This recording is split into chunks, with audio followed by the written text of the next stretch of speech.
yeah, I can breathe now. I can breathe. As we were standing having a cigarette, then my son said, Dad, behind you. And these little silvery blue guys appeared. They're all holograms, these things. And then the ground started to shake like there was something passing underground. At that point, we just jumped in the car and shot off. As we're coming out of the forest, my brother said, Del, can you pull over? As soon as you can, pull over. Well, I thought my brother wanted to be sick.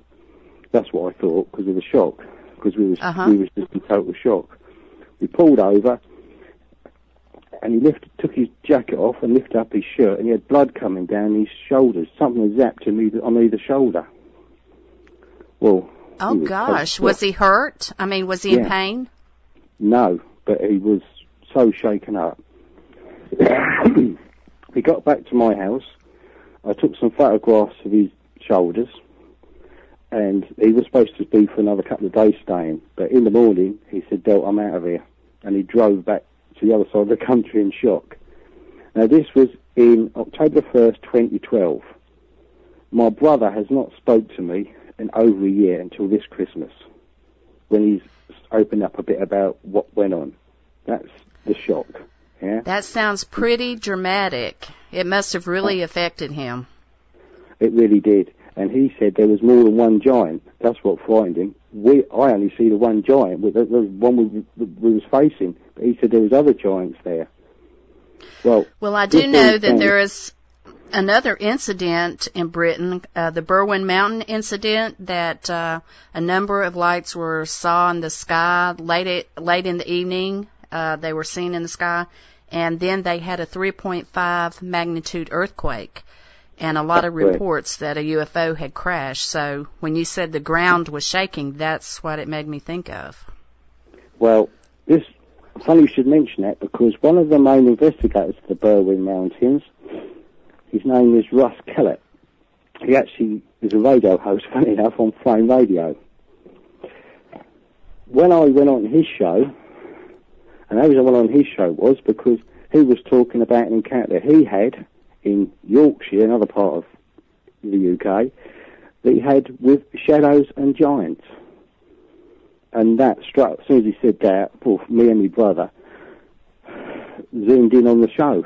And since I've been on his show, I spoke to him about it, and he told me something. I told him about brother's injuries, and he said, I'll tell you now. He said, you're telling the truth. And because we were Skyping at the time, and then he showed me something. I won't tell you it was over the radio because I don't want other people to use it. But basically, he showed me something, and he was spot on. Wow. Yeah, well, Derek, I tell you, you have had some very interesting things happen to you over there, and I do appreciate you sharing them. I would like to say that if anybody wants to look at pictures, you have posted some of them on the Skywatcher radio show timeline, and people can go on there to keep informed about what's going on at Rendlesham Forest. And in closing up, I would like to ask you, do you think there has been a big cover-up of the events at Rendlesham Forest and other things? Yes, definitely. You know, in Britain. What I can tell you is, quickly tell this because I know we're short on time. The two main investigators in 1980 was Brenda Butler and Dot Street. Brenda Butler was threatened. She even had a bomb put in her car at one point, right? That's how the serious level of this. Dot Street had MIB, we say MIB, we don't know who it was, parked outside the house for 2 weeks. All right? That was this was just part of the threats. They were offered money to be quiet about it.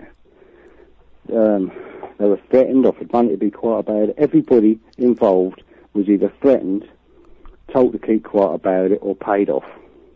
That and sounds. I can tell you that because it sounds familiar. Because you know we had Roswell, and you know a couple of other people that vanished. We're unfortunately out of time. I hope that you'll come back on our show again. It has been so interesting. Everybody, you can go on Skywatcher's radio show on Facebook and find out more about Derek and some things that he saw. Thank you for joining in our show. It's because of you that we're here. No problem.